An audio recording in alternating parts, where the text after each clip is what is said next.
Welcome back, everybody, to the Me and Jesse podcast. My name is Mark Pavlich. In the Grove, in the far left, the big, sexy Jesse Martineau. And ladies and gentlemen, our special guest today. And let me tell you something. I mean special.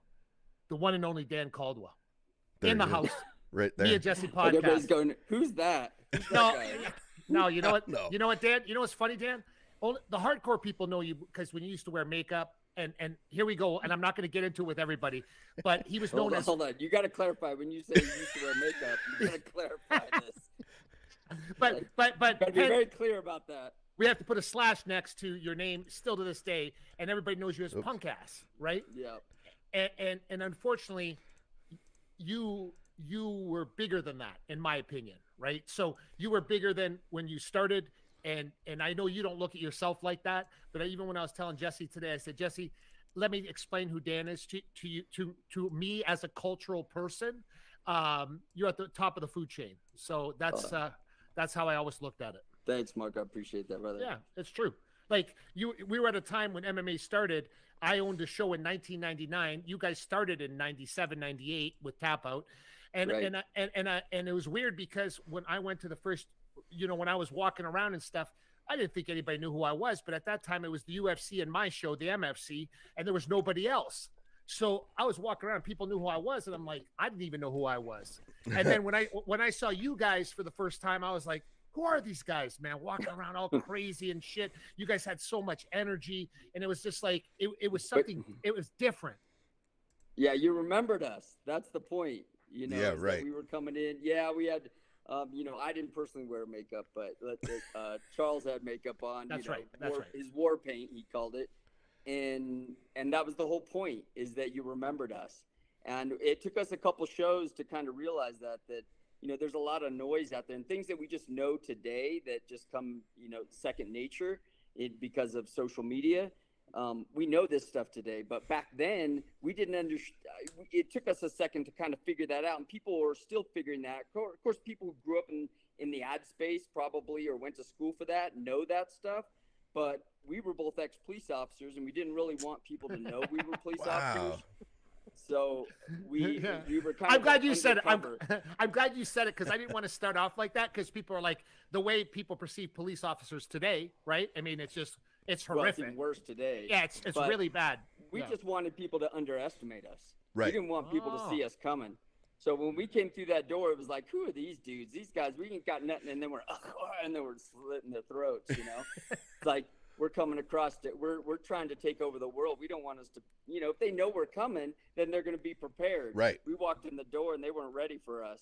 And so most people underestimated us. And even the UFC, when we met with them for the first time, they said later, Dana and Lorenzo, they said later, and Frank said that, they didn't expect us to be that well-spoken or have a good grasp of the fight world and business. And they knew Charles was an incredible person. When he would start talking to those guys, he would just take on, the next level. He was embodied by something bigger, and something was speaking through him. And it was great that we really got to work with those guys for as long as we did. Well, now, I want to come back into the whole history and how Tapout really started and all that stuff. But the hat you're wearing, I really want to talk about because I love this brand. Mark mentioned it to me the other day when you're coming. I'm like, I've heard of this. And I couldn't put my finger on it. And then I looked it up. I'm like, I know who these guys are. And I absolutely love Lions Not Sheep. Why don't you tell us a little bit about them and what you are doing with them now? Yeah, I love Lions Not Sheep too. And I think, what's so crazy is that it's not every day that you get a second chance to take over the world. And, we had Tapout was blowing up. And I'm telling you, I knew when Tapout was blowing up, we knew it before it blew up. There were some things, truthfully, if you had to corner me back then, and Charles, we would tell you we knew this was going to be huge, but but part of us still kind of, we didn't know.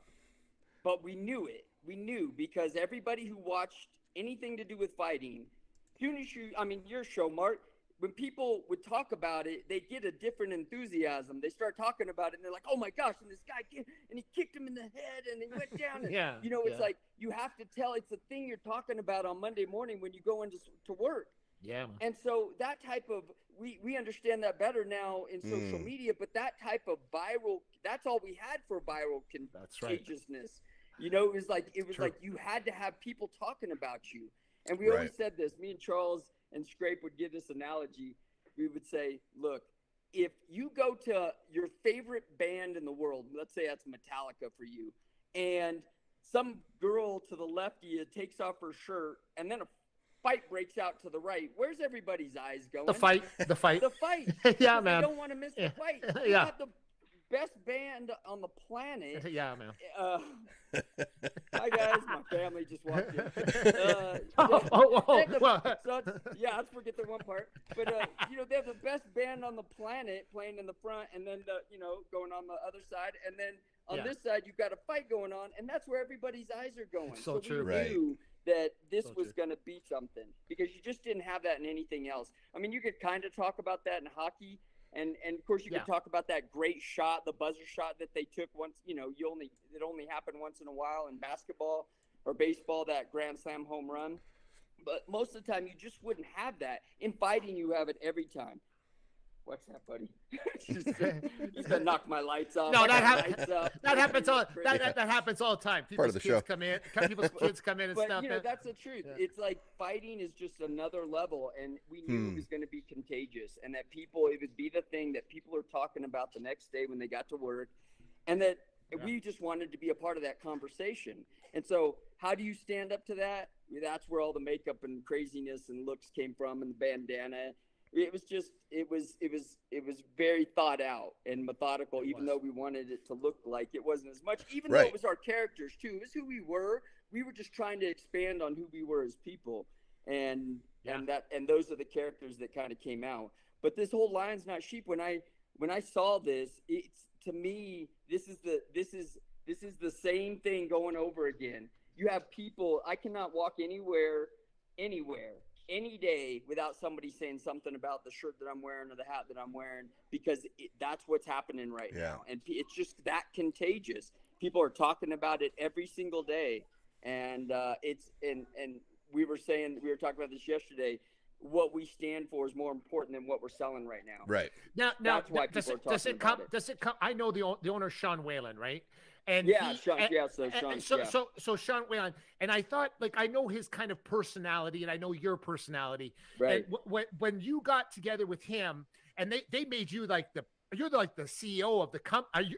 I'm the president. Sean's still the CEO. Okay, Sean founded the company in 2014. And he just didn't really push it until a couple of years ago, so about a year and a half ago, and then it just exploded. And it was the right time, right? It's just like Tapout, right time, right place, and a lot of hard work and doing the right thing. But moral compass wise, this is more than just a brand. This is like a moral issue now with people. Like the name is in the pudding, right? So it's like, it's like, and I see Sean on social media, and I'm like, I get what he's doing, and I know what you do, and I followed you my entire life, so I know what both of you are doing. Now, when you put you as the president of the company, was there a conversation with you and him? Forget about the business, forget about Tapout, forget about everything. There had to be a conversation about where your nutsack aligned in life. Do you know what I'm trying to say? Like, he's that kind of guy. Am I wrong or am I right? Like he seems like that kind of human being. Like he probably wanted to know how you vote, what you eat for dinner. Do you lean towards this way or do you lean towards that way? Or am I wrong? No, he wasn't that person at all. He came in with a conversation like, hey, look, do you want to build something great? And I said, that's all I've ever wanted to do is build something great. And do you want to change the world? Let's go change the world together. We had, two guys. I think we both have powerhouses. We both have great families, behind us and with us. And I think we're going to do something special. It's the same way that Tapout spelt it out. The second you saw it, you knew exactly what you were talking about. this, as soon as you see it, you know exactly, you know about that person, that when you see it on that person, Yeah, same that's thing right. with That's Tapout. right. Yeah, You yeah, know, yeah. I mean, yeah. maybe it got a little convoluted later on in Sure. the Tapout days. Yeah. But early on, if you in 2005 or 2002 or 1999, if you saw somebody with a Tapout hat on, you knew a little bit about that person. You kind of knew. You gave this nod. You were walking down the mall, and I did it all the time. People didn't even know who I was. I'd be walking through the mall. We just kind of like, hey, what's up, man? You just gave this nod. It was like this MMA nod that 100%. Nobody else knows who MMA. Well, they do, but nobody knows MMA like we know MMA.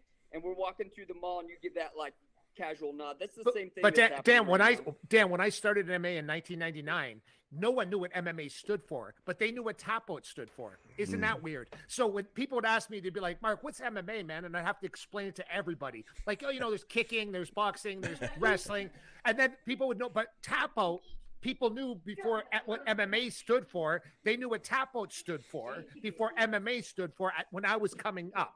And I was like, so people were like, "Oh, you're wearing Tapout. Oh, that's that mixed martial art thing, right?" And I was like, or yeah. NHB. Oh, yeah, and NHB thing, right? And then, but people were saying to me, "What's MMA mean?" And I would have to explain to every human being what the acronym MMA meant. Right. Yeah. And back then we used NHB a lot. You know, that was kind of the first acronym. And but Tapout, to us, it was just a simple explanation, and that's exactly what this is. And I think me and Sean and our families are really aligned, and I think we're going to do some great things. We're going big. We get a second chance to take over. Well, I get a second chance to take over the world. Yeah, I absolutely love it. I watched some of the videos, and it sounds like you guys know one of my favorite Canadians is a guy named Jordan B. Peterson. He's like a philosophical guy, and he's really cutting through some of the noise right now, or some of the bullshit maybe. And so I hear you guys like have that same, you know, he dropping some of those bombs too on some of the videos, and I absolutely love it. I want to. Is it in Canada? Like, is there reps in Canada? Like, what's going on with that? We sell. We're 100% online right now. Okay. Yeah.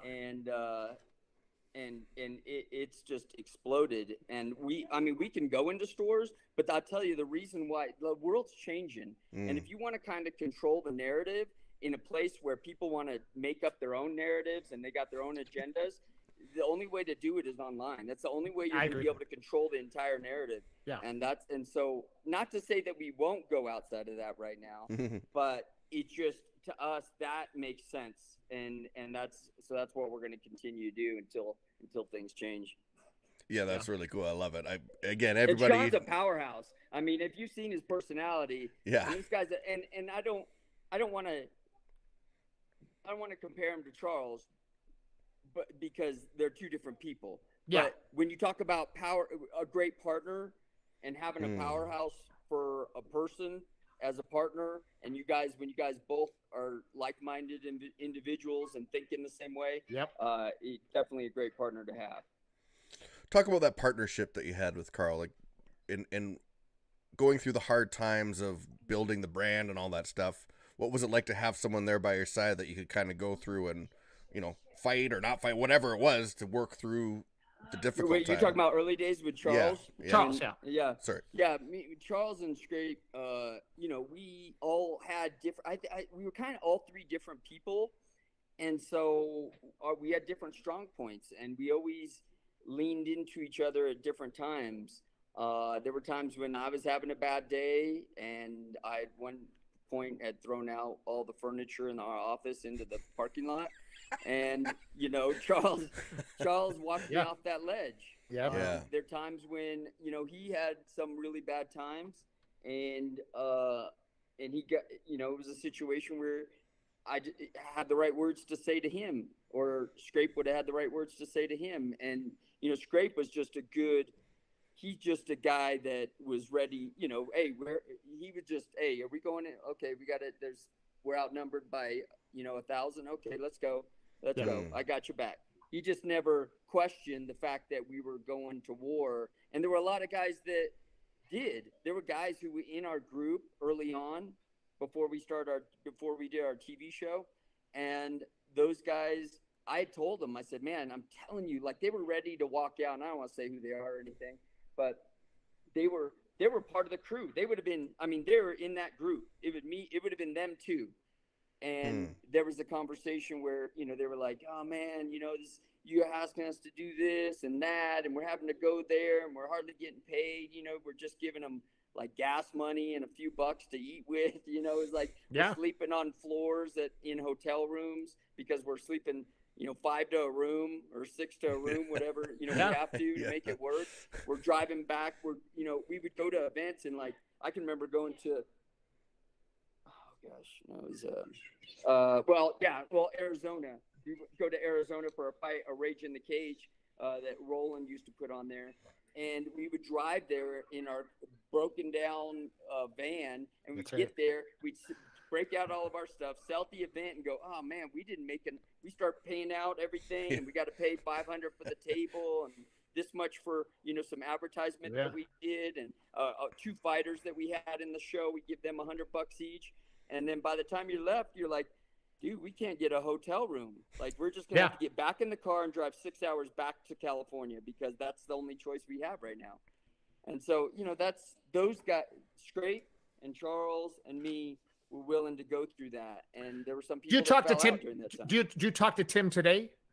Do you talk to Scrape Tim? Yeah. Yeah. Screw up. Most people don't know his name, right? Yeah. No, right. Most people don't know his name, but it's Tim. I know. I still call him Scrape, so I know a lot of you. I have to think about it sometimes. Yeah, because me, when I said, for me, when I met you guys in 2006 when I used to own MFC, and I also trained Jason McDonald in the UFC. And when they called me, they said, we want Jason to fight. I said, no problem. We'll come and fight. And we were fighting Ed Herman. Right. And I told the UFC, I'm like, I don't know if you understand this, but I created a monster with Jason McDonald. He was mad when they asked him to be in the UFC because he already had 30 fights. And I remember standing on the wall. I was standing in the place that was when Shamrock fought Tito. And I was standing there, and Mask walks up to me and he says, hey man, you're that guy from the MFC, eh? And I'm like, yeah. And I just never paid any attention to it at all, right? And then I get back in the dressing room, and I'm standing there. Nobody knows who I am. Nobody. No clue who I am. And he announced me like this is a true story. He announced me like I was somebody. And it freaked me out. And I was like, he said, hey, man, like I remember BJ Penn was there, and he's like, hey, you know who this guy is, man? And I'm like, he's talking about me. And I was like looking around like behind me, like, who's he talking about, man? But at that time there was only 2 MMA shows, and he kind of like introduced me. I told this story to Jesse a long time ago, and it's like he kind of introduced me to everybody, like, but we don't even know each other really, but he felt the need to tell people who I was, and I didn't even know who I was at that time. And that's who he was. And when he did pass away, it was weird for me because that story came back in my head like immediately about like every time he saw me, he was like, dude, man, what's up? And I was always like Mr. Anxiety, super uncomfortable around everybody. And for some reason, when he would always give me the, hey, what's up? What's going on? And I would kind of get out of that. It's like he kind of tricked my brain some way to be like, hey, bro, what's up, man? What's going on? And he was extremely special human being, but at the same time as the 3 of you together, and I never understood why the 3 of you together are not in the UFC Hall of Fame. I know that Mask is in the UFC Hall of Fame, but I always thought it was a disservice. And I'm okay with Dana, and I'm okay with everybody else, but I always thought the 3 of you iconically should be in the UFC all together, like as the group, like put in. Well, I sure appreciate that, Mark, but I totally, like, I think it was the right decision at the end of the day because Charles had passed. Sure. This to me, I put Charles was on a huge pedestal for me. He was a mentor to me, a big brother to me. He was like 8 years older than I was. So I always looked up to him as like a big brother. And I mean, how he was to you, that's how he was. That's how authentic he was. He was like that to us all the time. Wow. We lived with that. And it was a thing I think he learned, honestly. If he had to tell you, if he was sitting here right now, he would tell you he learned that from his dad, who was a football player or football coach. And his, a very, and not just a football coach, not just like a regular football coach, but like the football coach that everybody talks about. This loud, gregarious guy that also handled OCD, like on-campus detention for the school. So he'd be yelling at people across the, hey, you, I see you, Jimmy. Get over here right now. Hey, you think your mom? Oh well, I'll call your mom right now, boy. He was the way he talked. He was just the biggest personality, and Charles inherited a lot. He'll tell you, I'm half of what my dad was. Because Wow. my dad did it Wow. on another level. Wow.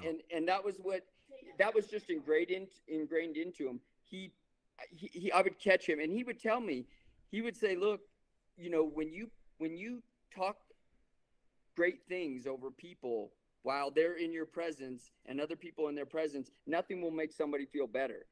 And especially, and it's just, and so even though I don't want to say that in a way that makes it sound like he was doing that stuff without being genuine, because he was 1,000%. It was just a part of his nature. It was just who he was. He did it without thinking. And so, I get a little emotional. But he's just like, is it still emotional for you, Dan?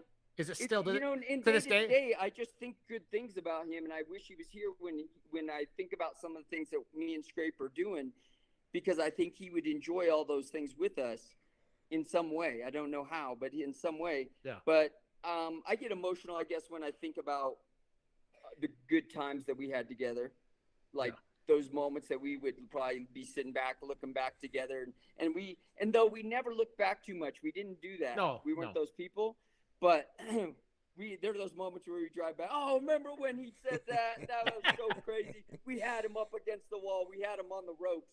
And, we'll just talk about some good moments that we had where we were talking to different people and trying to make things happen. Wow. It was those conversations and relationships were so important to us. My wife needs my credit card. My wife won't give me mine. I've never had one. Tell me about, like, is it the building part of things that you love? What is it about the business side of it that you really love? Like seeing it grow or what? Yeah, I was talking to somebody today. We were talking cars today, and he goes, oh man, he goes, he showed me a Ferrari he was looking at or something. And I was like, yeah, I've had Ferraris and Lambos and Bentleys and all the good cars. And I love having a nice car. Don't get me wrong. Right. But I realized early on that it just did not. I thought I was going to have a certain feeling when I got I got $1 million in my bank account one day. $1 million drop. I'd never, we were starting to make good money, but I'd never had like $1 million. And when you wake up one day and you look and there's like, I think at that time we were still struggling because we were robbing Peter to pay Paul a little bit at the time, and we're still growing the company. It was a few years in. It was probably like 5 years in, and or a little bit longer than that. And one day we took on some private equity money. And part of that was we took some money off the table. So we had $1 million in our bank account. I had like $1,036,000. That was my bank account. $1,036,000. And like dumb decisions we go make. Like within 2 days, I'd ran out and bought a Lamborghini, and we're running around throwing money around, whatever. And I realized early on, I got home. And I thought that was the feeling. I'm like thinking, this is the feeling I was looking for. I think this is the feeling I'm looking for. And me and Charles would talk about it, and he bought a Ferrari like in the same time span, like within a few days. And I remember him driving up to my house, and we were talking about it, and we were just like, wow, dude, all these things, because we'd always talked about it. Right. He said, I'm going to buy a Ferrari. I said, I'm going to buy a Lamborghini. And we bought it. And I had it tattooed on my arm here. So I was like, yeah, one day. And I got it, and it just didn't have that. I didn't have that. It didn't do nothing for me. And I tried to find it. I tried to like say that that's not true, but it just wasn't. And I even let it go for a while. And then I thought maybe I was tricked. Like I let it go. I sold the car a few years later, and I let it go for like 2 years, and didn't have. I had a Bentleys and stuff, but I didn't have. I didn't have like a sports car, and I didn't think I needed it. And then I got the bug again. I went out and bought a Ferrari, and then I was just like, no, it doesn't. You know what drives me? What makes me get up in the morning is building something great. So good. Yeah. There's no feeling like nothing giving back to people and helping people. Yeah, dude. Yep. And the second to that, a close second, is building something great. Dude, I love it. Do that. It just there's a feeling. It's a rush that you are chasing after for the rest of your life. It's so funny because I talked to my wife about this, and her and I are geared very differently, but I say money doesn't really motivate me. And yes, I have 5 kids. Like we need to make money. There's obviously that, but it's not that motivating factor when I go out and create something. It isn't at all. It's building something. It's making something. It's watching something come to life. It's putting all those pieces of the puzzle together and watching that thing form. And that's like the motivating factor. And I find that a lot of young people today really struggle with that, because they want the Lambo right away and they think that is the height of it all, but it really isn't. And it's, those things are fleeting. Those things go away. It's really like in learning to invest in exactly what you say, building that process that I absolutely love. So it's so cool to hear you say that. Yeah, you got to learn quick that if you don't learn that if early on, you'll wonder what's going on, and like, because and you'll lose that drive. You'll stop. Yes, right. And it's so easy to stop. It's so easy to let off the gas. And in this game, if you let off the gas, you're done. You're done. You lose that momentum going up a hill, and you're done. You're back at the back of the train. How long was it from starting to like seeing it happen? Because I find that's another thing too. People want it to happen like 8 months, and like, so how long was that gap? 8 months, bro. 8 weeks. 8 weeks. Yeah, no, they want it that quick. Yeah. We want the Big Mac. I mean, we didn't really. We were hurting for 8 years straight, but it's the little wins that get you going, get you by. Just a bit of a glimpse. Oh, it's always, because if you're about that, you realize what's really driving you. You start to realize, my son's singing back here. You realize what's really driving you is you get those little win. And so when I really did realize that at some point, I was like, it was all me reflecting on those little things. Oh, that little win here, and a little win there. And, we got on this TV show. I mean, early on, we were sponsoring, I remember we sponsored John Lober's No Holds Barred fights that he had in Huntington Beach. And he'd build these off like they were going to be a television show or a movie. Yeah. And so he put out a flyer because, it was basically illegal to throw these fights, right? You know this. And so anywhere you threw these fights, they were arresting people. I got arrested one time. And I got arrested at a fight. We were just trying to sell our clothes, and they arrested me. But I know. And so we're going to this event. And they have on the flyer that it says, hey, this is, we'll be filming 6 fights tonight. And it's, for our new television show, we need some audience members, for like background and stuff. But really, it was a real fight. And I believe it was bare knuckle. It was. It was John Lober was one of the original badasses. Like he was a legit badass. And people didn't know that until he fought. I remember he fought Frank Shamrock after. Shamrock. That fight is incredible. Great fight. But what I'm saying, most people didn't know that. But that was a bare knuckle era before bare knuckle was again reincarnated.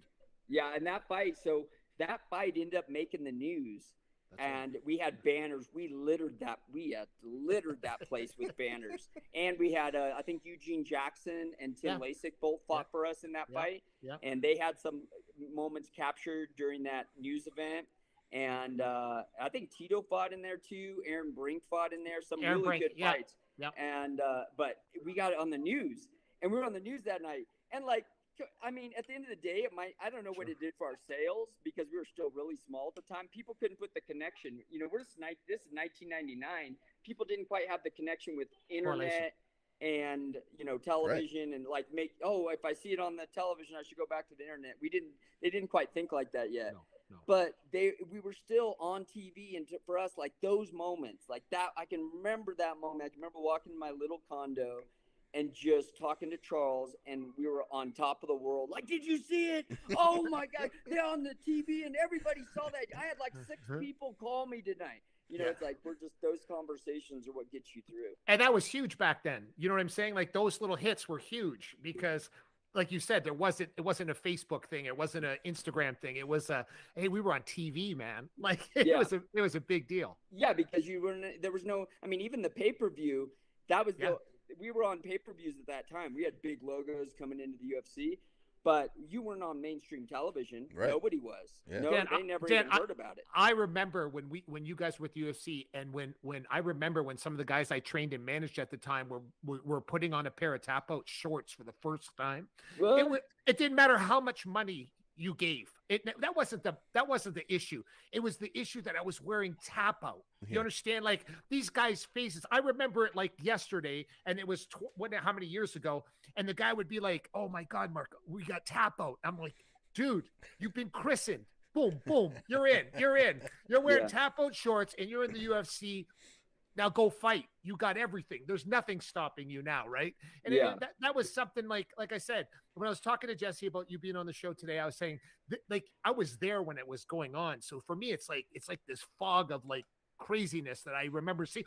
I remember seeing you guys at after parties that I was at, and you guys were at after parties, and you guys were the after party. Like it was like Chuck Liddell was there, everybody was there, but you weren't hanging out with Chuck Liddell. Chuck Liddell was hanging out with you guys. Well, I was there. No, what I meant was the circle was around you guys, right? So everybody was around the Tapout circle. You know what I'm saying? Well, and I appreciate that, Mark.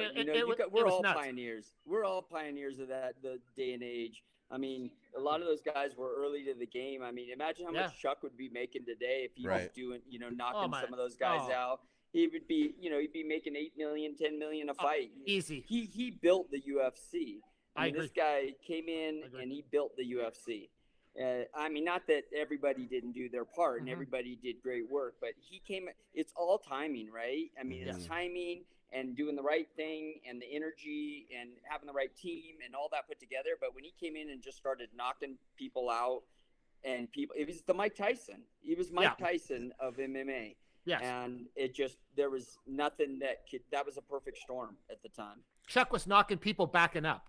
And that's what people didn't understand. People would call me and go, "Mark, how did he do it? He was going backwards and he knocked the guy out." And I was like, well, it's hard to explain it, but I just got done explaining to half the world what MMA stood for. So I was like, no, man, I'm not going there. And can you imagine? I'm sure you heard people talking about that fight, and the next day, everybody was talking about those fights. Remember when he fought Babalu, and that was like one of the first big knockouts that I remember. I mean, he would destroy people, and you had to be talking about him like you talked about Mike Tyson the next day. What? Like, were you guys really big fight fans, or did you just want to ride that wave that you saw coming? Oh, we didn't see any wave coming. There was no wave coming when you It didn't exist. It didn't exist. It was declining. When we started, it was declining. You got to remember. So we saw the first UFC in 1993 when we were in the academy, and a week later we were training with Hoist Gracie, and so. Sell. So we no, don't sell. But so we saw that happening. We saw that very first UFC, and we saw, hey, we need to learn how to do that. So a week later we were training with Hoist Gracie at his gym, and then we were kind of just training. We just realized how much we love jiu-jitsu, and when you start training jiu-jitsu, you just learn to love it. It just like becomes a part of your life. It's like a lifestyle. And a few years later, we're like, how do we stay in this lifestyle? We like police work, and I love police work, and I think I'll always love police. Even though I don't do police work today, I still love police work. And but we're like, how can we really be in this world of jiu-jitsu all the time? And we thought, let's create a clothing company. And that's where that came from. And we just started.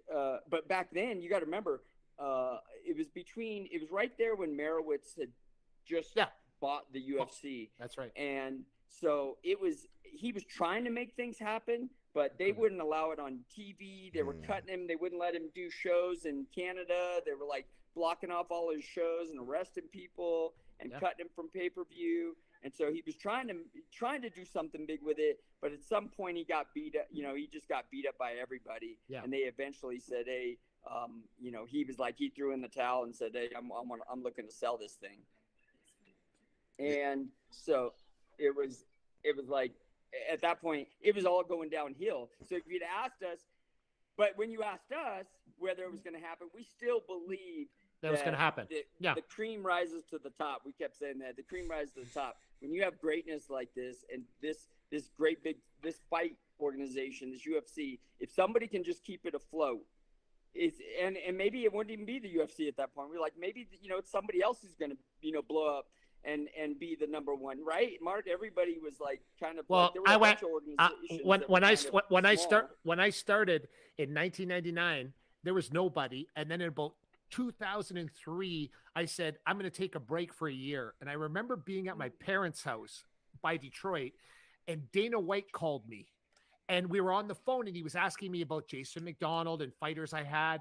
And I remember telling Dana, we were on the phone for an hour and a half. No joke. I was at my parents' house. And I said, and Dana was asking me why I stopped. You know what I mean? Because I was like, well, no one knew what it was. And I was selling out shows, but I wasn't getting any sponsors. I was like, you know, it's just crazy. And he said, I remember telling Dana White on the phone, I was like, boxing's always going to be bigger. We're always going to be in second place. And he's like, no, man. And he was like, I'm like, yeah, Dana, I don't care, man. Boxing's going to be bigger than us all the time. We're going to always be number 2. And I was like down on myself, man. He's like, Mark, what are you talking about? No way, man. This is going to be bigger. This is going to be bigger. It's better. It's going to be bigger. And it's better. And then I basically went back in the MMA. I stopped for a year and then went back and never stopped for 16 years. And we had our back and forth because I wanted to make everything different than him. So we never had like fights like other people online, but I used to say stuff like when Tito was going to box with him, there was a lawyer that's a good friend of mine even to this day. He was with the UFC at the time. He called me when Tito didn't show up, and he said, Mark, you want to box with Dana, like on Spike TV? And I said, do you understand what will happen? Like if I come and show up and box with him, like I'm a pretty good boxer, right? So not anymore, but I was. So what happened? I'm like, and then they didn't want to do it because at that time it would have helped me out so much, and not the UFC by me showing up, right? They would have been great for me, but not for them. But what I'm saying is that I learned a lot from Dana in the fact of how relentless he was. And I always admired that. And I only told him that when I was done in the MMA business, because he just was relentless. Like you could say whatever you want. We were on a Canadian talk show together called Off the Record, me and him, and we knew each other. But it was funny. I'm crazy when we're talking about MMA. I'm going nuts. No one can stop me. I'm pounding my chest. But when we got in the room together, it didn't matter the question. I learned a lesson of a lifetime that day, because they would ask, what color's the sky? And Dana White would say, UFC. And they would say, what color's the grass? And he'd go, UFC. Any question was UFC, UFC, UFC, pushing the brand, pushing the brand, pushing the brand. And there I am, Mr. Canadian guy, just, oh, that's nice. That's nice, you know. But I learned a lesson of a lifetime that day, because I was like, he was relentless. And that's where they are today. And no one could ever take that away from him. He made sure. And it's the same thing with Tapout. You guys did the same mentality. And I think that Sean Whalen and you together as a combination is the same mentality of like, nothing's going to get in our way. We're going to run through this. Right. And that's what I see. I projected where I was going to be with my business. I see great things all the time. If something's shit, I say it's shit. I'm not, you know, it's not going to work. But this is different. Even with your brand that you're with now, you look at lions, not sheep, but you look at it in a different way. This has nothing to do with fighting. This has nothing to do with anything. It has to do with people's moral compass moving forward. People are so tired of being told what to do every day. People can't take it anymore. So this is why you go buy a hat. This is why you go buy a t-shirt. This is why you get whatever it says that. And Jesse literally got wood when I told him you were coming on the show, because he's always, since I've known Jesse, his mentality's always been that way. He's not a guy that's going to go like this and flex, but he is a guy with that mentality of like, no, man, this is where my family lines up. This is what direction we go in, and no one's going to tell us any different. And because you think that way is okay, but we don't think that way. 100%. And I think that's what Lions Not Sheep stands for, in my opinion, right? If you go to your Instagram, you go to Sean Whalen's Instagram, you're family orientated people. You're family orientated, so people get this kind of perception like it's a redneck kind of thing, and it's not. That's not what it is. No, we're pro family. That's right. We're pro, choice for parents to be able to make those choices for their family, and just, in a lot of ways, leave us alone. Don't be telling us what to do. That's what we stand for. And it's like, we want the best for our family, and we don't want to be told, if what we believe is the best for our family is that they're brought up in, in a church surroundings or whatever. We've seen this so many times in the thousands and thousands of years that we've kind of had government throughout different nations, and that eventually, those governments start to get controlling, and we've been very successful with this experiment for the past few hundred years. But that's not to say that this can't get sideways. It's not to say that we can't get the wrong person into power, and that somehow these things don't balance themselves out. That could very well happen, and it's happened in the past, and it could happen again. Well, we see it in our country right now, and we see in our country in Canada right now. Our prime minister is a disgrace. Like no one's going to watch the show and say I'm not saying this correctly. I mean, he just went to the European Union and they literally shit all over him when he like. You're talking countries like Germany, other countries. The leaders of those countries are shitting on him in public. Like they're making, because how barbaric, like his mentality. And your current president right now is nothing to write home about either, man. Like in Canada, we think it's funny because our leader is horrible, and we look at yours and go, okay, well, we're like, okay, tit for tat, right? Well, there's an attack on free speech. There's an attack on morals, and if we're going to be really specific, what about traditional biblical morals too? And you look throughout history and you see the slide. So you start something rolling down a hill, and people, you say, well, it could end up here, and then you get written off as a conspiracy theorist or whatever, because, well, that would never happen. That would never happen. But if anything, the last couple of years has proven is that people that think ahead could be correct about something. And so I'm with that too, because the government, their government has a role, and I'm not against government. I'm just against control of government, or more so, governments controlling people to think and act how they want us to act, or vote how they want us to vote, and do whatever it takes to get that vote. And so I love it when in our country, but in our country right now, it's super transparent. And people are not. Well, I think America's getting a taste of it. They are more than ever. Like in Canada, in Canada, it's been going on for 15 years. But you guys are now getting a taste of what we've been dealing with for the last 10 to 15 years. So seeing and to me, I always said America has to be the one to kind of stand up and say no more, this far, no further, and because then we can kind of do it. Canadians aren't good. We're not great at that. We like success, but we don't like rock stars. And so we ship them off to America when they get too famous, because we don't like them to be too famous or too vocal too here. Too flashy.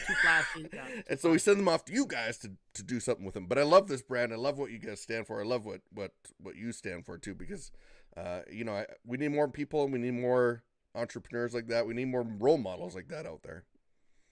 Yeah, I mean, even though people might say that we're right-leaning or whatever, we're political, but in the end of the day, why is it that so many entrepreneurs all think this way? It's because we're free thinkers and we're leaders, and that's just how we think. That's how those type of people think. Yeah. And my wife's Canadian. We went to Canada. Awesome. Which part, Dan? Which part? She's from Vancouver. Oh, nice. I'm from Vancouver. Yeah. Yeah, my daughter lives in Vancouver. Yeah. Oh yeah, so we just came back from there. We have a place there, and we just came back from there. And man, it was the worst experience. We had to get vaccinated going in. Yeah. Not vaccinated, but tested going in. Yeah. And then tested again a couple days later while we were quarantining our house and couldn't even let our kids go out on the. They could go out on a balcony, but couldn't even go out in the front door. They put an app on your phone so they can check your where you are at all times, and then you get tested again, and over you sit on a computer like this, and they watch you get tested. They watch you do it. I know, and then you have to go turn it in, and then you get tested again 8 days later because you're in quarantine for 2 weeks before you can actually leave the house. It's so ridiculous, and they're so. I mean, at some point I was kind of like, I'm over this, but my wife's mad because I said that. So she's like, she doesn't want me to tell anybody, but we all. Hey man, but we're in Canada. No, Dan, we're in Canada right now. We know. Like, Yeah. so even though you're saying it out loud, most people that watch the show are Canadian. We all know what's going on, right? Like Jesse and I had the same approach right from day one. If you want to get vaccinated, get vaccinated. If you want to do this, do this. But if you don't, you shouldn't force people to do these things. Like, listen, I'm triple vaxxed, and I tell people every day, my wife wanted to get vaccinated. So what? Okay, honey, I'll go with you. What the hell? I don't give a shit. But do I tell people you should get vaccinated? Absolutely not. Who am I to tell people to get vaccinated or to tell people about quarantining, about anything? It's insanity to me. And I've watched it happen in this country, and it's like, we live in Alberta, so we live next to British Columbia. So here it's kind of more free thinking when it comes to allowing things to happen. But in other parts of Canada, not so much still. Oh yeah, my wife was so excited about this whole trucker thing that was going on in Canada. Yep. It was like every day we were on these updates, like, what's going on? Yeah. Hope these guys are rolling in. It was just to see how they treated those people coming into there, good people who were just trying to do the right thing and protest in their own way, but not without hurting anybody. It was just, Trudeau's like, I don't even want. I mean, he's a buffoon. He's a buffoon. My kids are here. He is. He's a buffoon, man. He's a buffoon. You know, it's funny that when the convoy was going on in our city, and I was on a hike on a Saturday, and I was walking down this hike of miles and miles and miles of trucks, and I was so moved by the people that remembered me from the MMA world, shouting my name out of their cars. And I was literally almost in tears, Dan. I'm not joking. I'm not a crier. And I was emotionally moved by people that were simply wanting their rights, their human rights. And no one was using profanity. No one was being an idiot. They were all decent human beings of all color, race, denomination, religions, everything that were in that lineup that was going for miles and miles and miles. And I was hiking next to it, and I couldn't stop hiking. I wanted to see the end, Yeah. And the end, it was crazy to see people finally standing up in a country saying, listen, there's no joke. Canada's the greatest country in the world. Jesse, am I lying? It's probably the greatest country in the world per se, but politically right now, not so much, right? Not so much. Yeah, Vancouver's beautiful. We were going to move there. We were like going, where are we going to move? And we were trying to figure out, hey, where are we going? But Vancouver's just absolutely beautiful because what a great place to live. So if you take all this politics problem out of it and what's going on in the world right now. It's pretty woke in Vancouver. Yeah. Oh, they're woke big time there, man. Oh yeah. Well, Dan, I mean, honestly, well, like Mark, I've never seen Mark so excited for a guest to come on the show, and we've had some big guests. Boss Rutan's on the show. Like, he was pretty jacked about Boss too, but when he called you, and the story behind that's really funny. But anyway, when he told me he was like a kid in a candy store, he absolutely freaked out, and he called me even today because people don't understand. We have a podcast with sports people on it. We got guys from the NFL on. We've got guys from the UFC. We got guys from everywhere. And you know what's funny? Dan, your phone number's been on my phone since 19 whatever. And you know what's funny? I have a hard time calling people to be on our podcast, and Jesse can attest to that. My wife laughs at me all the time. Like, I'm like, I don't want to call Dan. He probably is too busy to be on the podcast. And my wife's like, what the hell is wrong with you? Like, everybody knows you, Mark. Go to your Twitter and absolutely. And I was going on my Twitter. My son said it to me at the beginning of this year. He goes, you know how many famous people follow you on Twitter, Dad? I'm like, no, I have no idea. I go scroll and I see, and my son's like, punk ass follows you, Dad, on Twitter. And I'm like, I go, he does? Of course. And I'm like, why would he follow me on Twitter? And then my son's like, Dad, half the Raiders for football follow you on Twitter. And I'm like, why the hell do they follow me on Twitter? And my son's like, Dad, get those guys as guests on your show. And here we are today, right? But it's like, I'll figure out these deficiencies in my brain one of these days. But he was so jacked to have you on the show today. And so I just want to really thank you again, because, you're very nice and you play it off. And I think you're really humble, but you are a big deal. You really are. Yeah. Especially in the world of MMA. I'm excited to be alive right now in this world where it's the best time in the world to have to start a business, to be who we are, Yeah. to build a dream, and with computers and Yeah. the way how fast someone can build a website, Yeah. and how fast you can market. It's true. Where you can operate anywhere in the world. You could be in Thailand running a $100 million company from your laptop. I mean, Crazy. me and my wife have a company called the Billionaire Collection, where we sell historical documents like Lincoln letters and Washington Wow. letters and stuff. And we're LA based, but we're in Utah, and we run the whole company from Utah. My wife runs the company, and we're running it from Utah. The fact that we can run a Beverly Hills based gallery from Utah is incredible. The fact that you can run it. We have a podcast, Yes. the Pretty and Punk podcast, in case anybody wants to listen. Yes. Yeah. The Pretty and Punk podcast, about parents and parents who are entrepreneurs with kids. And, I mean, the fact that we can do that podcast from Utah, when we started that podcast in LA, when we were in LA. So, I mean, that is afforded to anybody. There's nobody who cannot do that. There's nobody who cannot start a podcast right now if they wanted to. There's nobody who cannot go start a business on anything. If whatever you like to do, you can start a business on right now. You just have to be a student of the game. You got to be a student. You got to learn everything you can about your business and what you do. You have to be a student of marketing, and you got to read a lot of books, and you got to create a lot of great relationships. And you put all those pieces together, anybody can do what I've done or you guys have done. They just aren't doing it, and they just have to decide to do. Do you still with Tim today? Do you do anything with Tim today? We still do some Tapout stuff. Yeah. With Authentic Brands Group, the company that purchased us. We still do some stuff there. It's our 25th anniversary this year. Yes. 25 years. And so that's pretty cool. But he's running a company. He has a company called Black Widow Exhaust. It's like huge. They do a lot of business. He's always been a car guy, so it's great. He's working in a place that he wants to be, and doing the things he loves.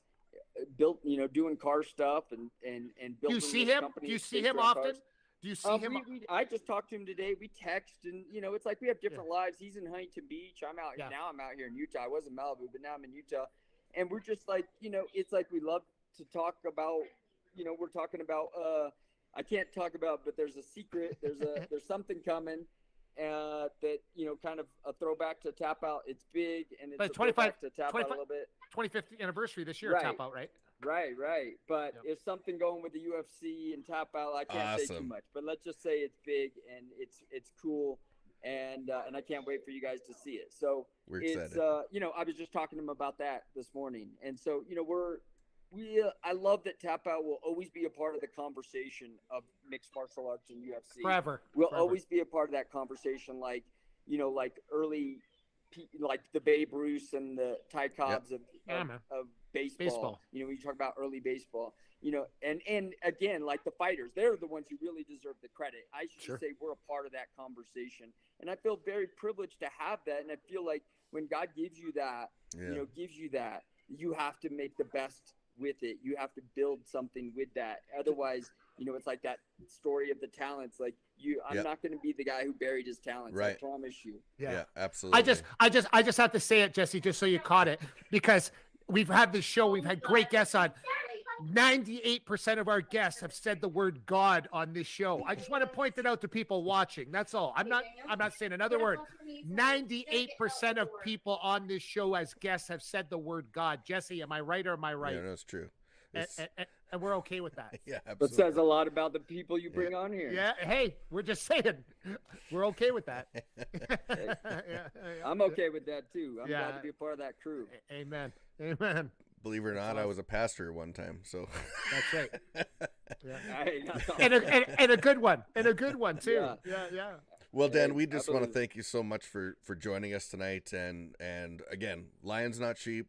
Anyone watching, check that out. You just search on the internet. We have the internet now, and check that out. But I really want people to understand this about you. Like, follow Dan, because I think that there's a lot of young people that really need to listen to you and your story and that kind of stuff. And maybe you should go on a speaking tour around North America, because really, honestly, like, you have something different that really needs to be said in this time. in this era, in this generation. And Yeah, so I 'cause sleeping really, on the really, floor really because love it.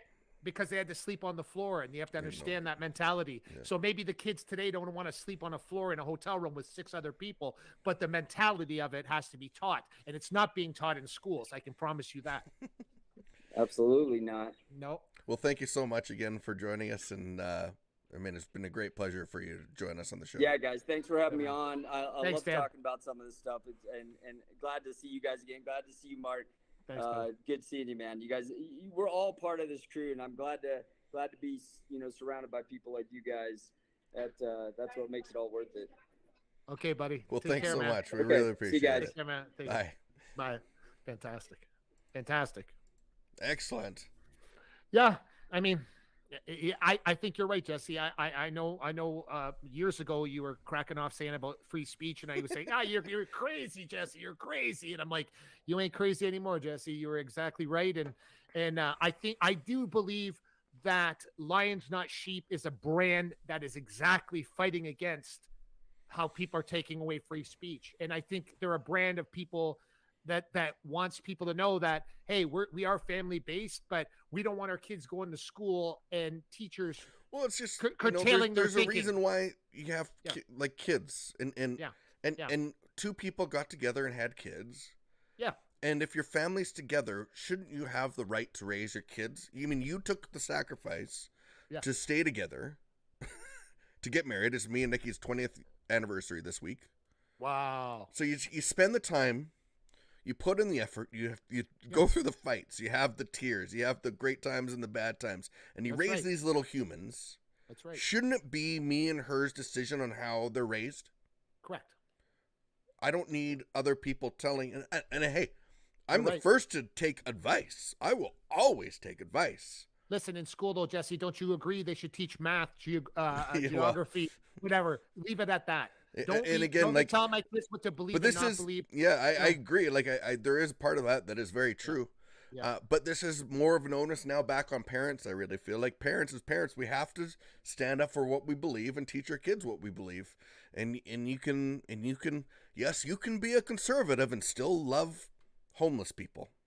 Yeah, I I don't say mean that to tongue laugh, in but cheek because I know there you get coined a certain way when you vote a certain way, and it never used to be that way, and it's ridiculous. Identity politics is garbage, and I hate it, and I wish we just didn't talk about it anymore. Let's just go and raise the best little humans we possibly can raise, and go from there. Now, for all the entrepreneurs out there, especially the young ones, rather than hitting the links this week, work. Like I don't know what's the problem with hard work. Yeah. I don't know what the scary part of it is. And now people see me go fishing.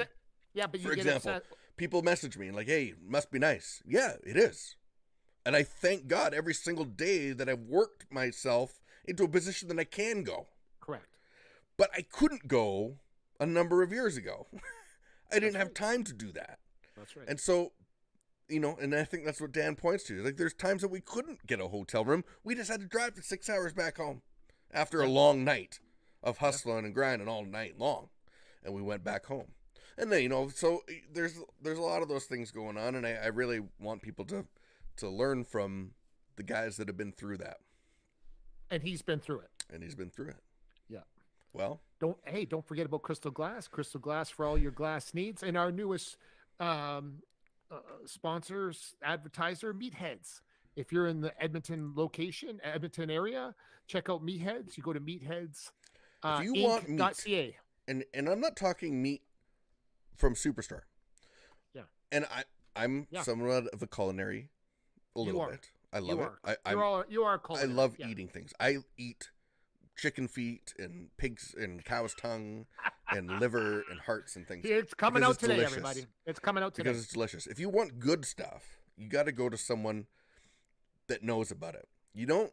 A proper butcher. Yes. You could get a good look at a T-bone by sticking your head up a bull's ass, but I'd rather just take the butcher's word for it. Correct. So, go to a local butcher shop. Ours of choice is Meathead. It's in Edmonton. And don't forget, it's new management. New management. Our dear friend Ken Franchuk is now the owner management of Meathead, and what he's done to the place in the last week or two is truly incredible. So I really implore and encourage people to go there. And listen, you deserve it. You deserve to be. Yes, it's like coffee. It's like anything. Get the good stuff. Okay, this is different. This comes from an actual farm to him, not from 14 different people to the grocery store. Okay, this is much different. Everybody, check it out today. Well, we want to really thank Dan Punkass Caldwell for being with us again. I always struggled calling him punk ass. Okay. Well, they liked it. I mean, that was the thing. It was part of the shtick.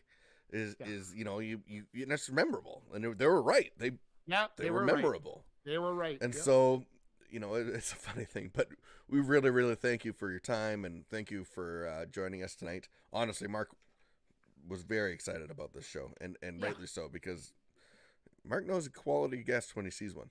And so and so we really thank you that. Mark, thank you very much. And thank you for opening up that old iPad and finding the old phone numbers. And thanks, Minot, for making you. And well, happy anniversary to my wife, 20 years this Wednesday. Yeah, this Wednesday. I'll write Wait, what day is it? It's Monday, Wednesday. What's the date? Or maybe it's next week. What is it? No.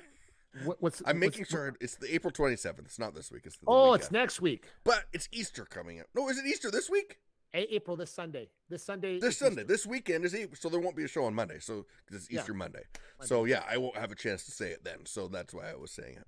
But April 27th, our anniversary. So happy anniversary to my wife and to me too, I guess, because I'm here too. Yeah. But no, to Nikki for 5 boys and you. Yeah. That's 6 guys in one house. And poor Nikki. She's the toughest one of all of us. Yeah, tough. Oh, there's no question. I know your wife very well. She's here in my books. So, well, thanks everyone for watching. Have a great Easter weekend. Take some time with your family. Take some time for what matters in life. Amen. And I like that. And that's Mark Pavlich. I'm Jesse Martineau. It's been the Me and Jesse podcast. Follow us on social media. We'll see you next time. Thanks for watching the Me and Jesse podcast. Follow us at facebook.com/meandjesse.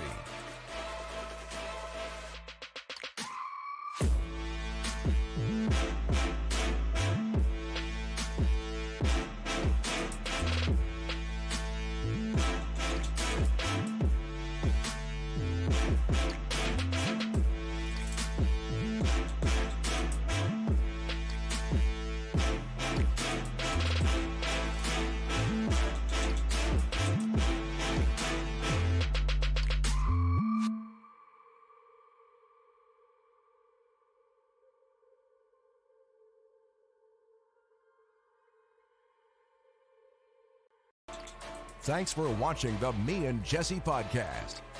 Follow us at facebook.com/meandjesse.